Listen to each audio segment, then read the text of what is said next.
Hi everyone, it's RASA VON WERDER from the University of Mother God Church. I have told you the story about a few characters in my life when I was in California from the age of 22, 19 a little bit, to 22 to 23, and at the age of 23 I came back to New York City and whatever. So anyway, I would like to change the subject now a little bit and lighten it up, really. I hope it's lightening up because it's been serious. And talk to you about my book. Yes. First, my name is RASA VON WERDER, RASAVONWERDER, aka my stage name Kellie Everts. I strip for God. You can find me on the website I Strip for God or kellieeverts.com. You can find my work as a guru teacher on Woman, Thou Art God, the University of Mother God Church, on the internet. And you can find my 20 books on the internet. Look under RASA VON WERDER, Kellie Everts Books, Lulu.com, and all the other venues, whatever. All right, I want to talk about this book, I Strip for God.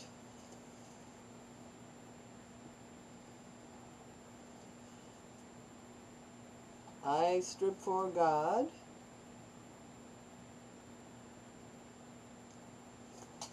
The amazing double life of a girl preacher who bared more than her soul. That's what the press said. She bared the double life of a girl preacher who bared more than her soul. So the beginning, this is not my whole life, by no means. This is just a little portion of my life. In this book, the first 72 pages is the Playboy Club, and it's mostly writing, but it gives some pictures. But you know, at the Playboy Club in Chicago in 1978 for 3 months, I was the star of Minsky's Burlesque, and Playboy did another article on me. I had been in it already, and they did another new article on me. And then part 2 of the book, after I explained the message of Fatima, and then I go into then from page 1, from 99 to 28, well, to 99 to 275. So it's 175 pictures of my publicity articles all over the United States and Canada, coast to coast. And I Strip for God. I did all the publicity. I did all the promotion. Only twice in Ohio and in Canada.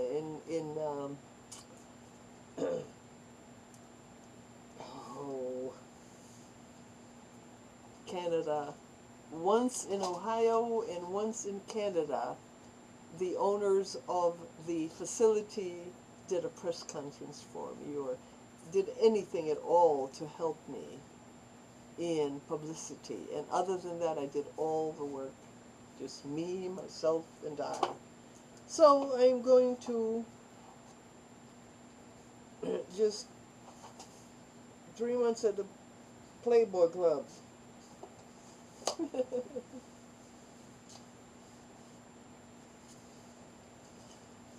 I Strip for God.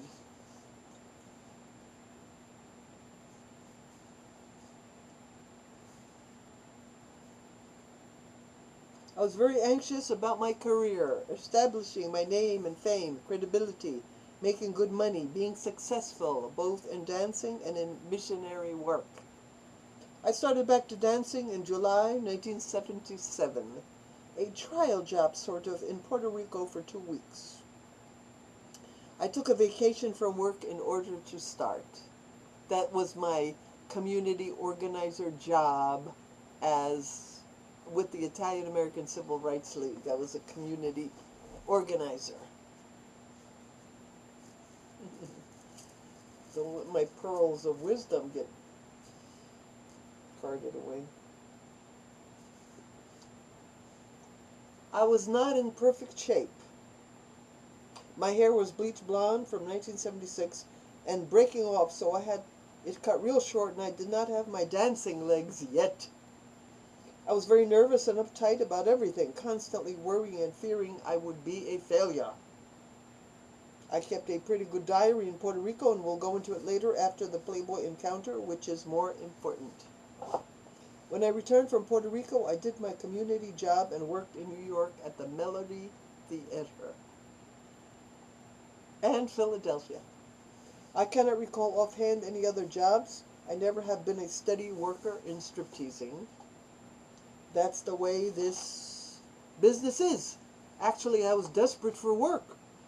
My sister, Zoe, read an ad in the paper which indicated that Minsky's Burlesque was in town at the Playboy Club in New York. She suggested that I contacted them.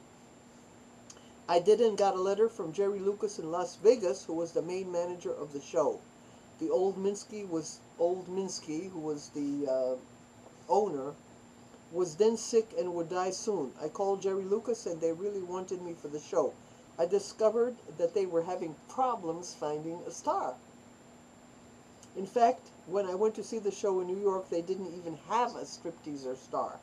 One of the dancers in the show doubled as the stripteaser, and that does not make it.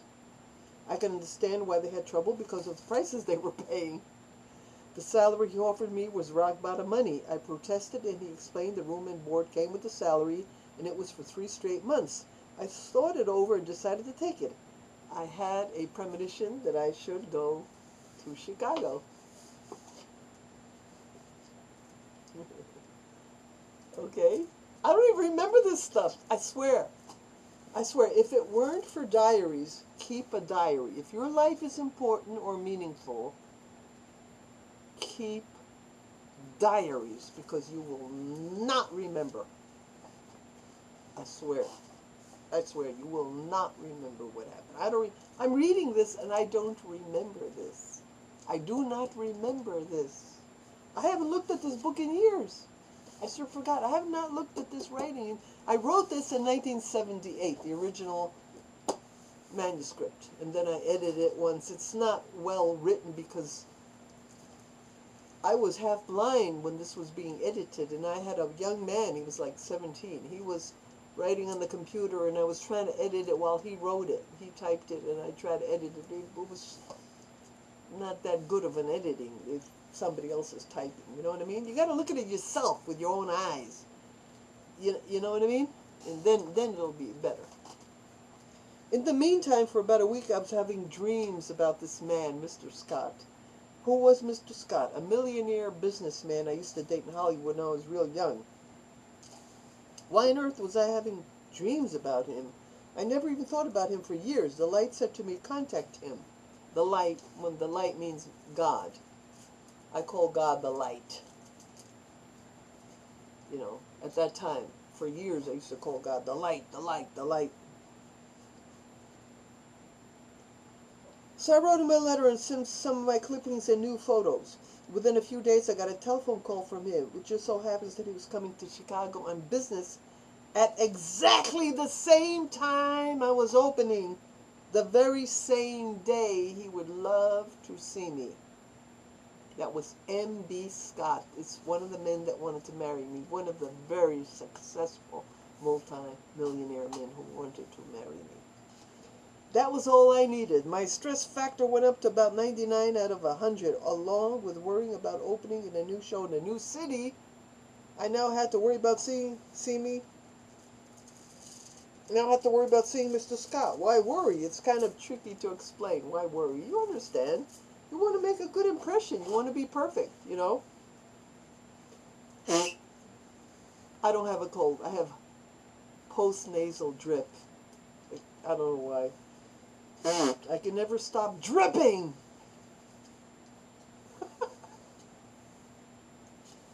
Why was I worried?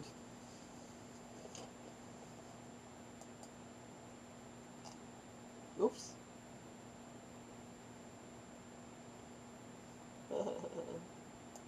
Why was I worried? Okay, here we go. When I was real young, working in Hollywood and surrounding areas as a dancer, I was, of course, very beautiful. But inside my head, my self-image wasn't beautiful. I didn't know that at the time, honestly. I really thought there was a lot wrong with me. Looking back, I understand there was nothing wrong with me. Only the pain, frustration, and bitterness of how I was treated at home. This was all still in my head, like a terrible sickness waiting to be healed. People who looked at me from the outside only saw a young, voluptuous woman. They had no idea that I was suffering inside. I had internalized the image of worthlessness Mother and company had projected on me for 8 years. That was when I met Mr. Scott. Mr. Scott wasn't only rich, he was debonair, suave, charming, and gracious. I knew a lot of movie stars. He knew a lot of movie stars and other millionaires and hung out with him. Had exquisite taste in clothing, decorating houses. He was the perfect man, externally speaking, and he was a bachelor living the free swinging life. Imagine being Mr. Scott in Hollywood. I was sort of a nothing in the eyes of the world, status-wise, but what was worse as far as these types of relationships go, I was a total nothing in my own eyes. I don't think I was a zero. Maybe I'm exaggerating a little. To be continued.